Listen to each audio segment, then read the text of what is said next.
Unajua, wengi tunapokutana na Mungu tunaanza kueleza siku za matatizo, muda wa matatizo, ugumu wa matatizo, hali ya tatizo. Sio kwamba Mungu hajui, anajua. Soma kwa mfano ile Injili ya Yohana sura ya 5. Unakumbuka kuna bwana mmoja alikuwa na struggle kwenye kisima amekaa miaka 38. Unajua Yesu kwenye maisha yake ameishi miaka 33, amehudumu miaka 3.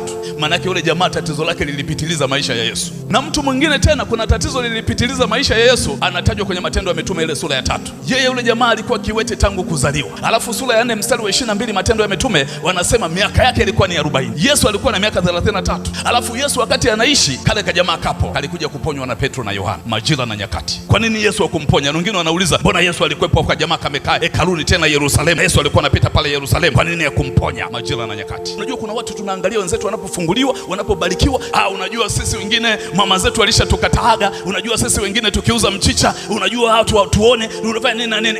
Yesu anasema unataka kuwa mzima. Unajua tunapoangalia wengine wanapofunguliwa, unadhani utafunguliwa, wakati wako utafika tu na utachomoka. Tena inawezekana kwa idadi kubwa sana ya mafanikio kuliko wao. Ukiangalia yule jamaa alivyokuwa anamueleza Yesu, alikuwa anamueleza yale aliyokuwa anayaona. Alikuwa anaona duniani, alikuwa aone mbinguni. Maji yako pale pale, malaika wanapitiwa waje pale watibue maji, alafu atakwe mtu amuinue amtumbukize wapi? Kwenye kisima. Huyu jamaa utagundua jambo jingine, alikuwa na mahusiano mazuri na watu. Wengi tunapopita kwenye changamoto tunapoteza mahusiano.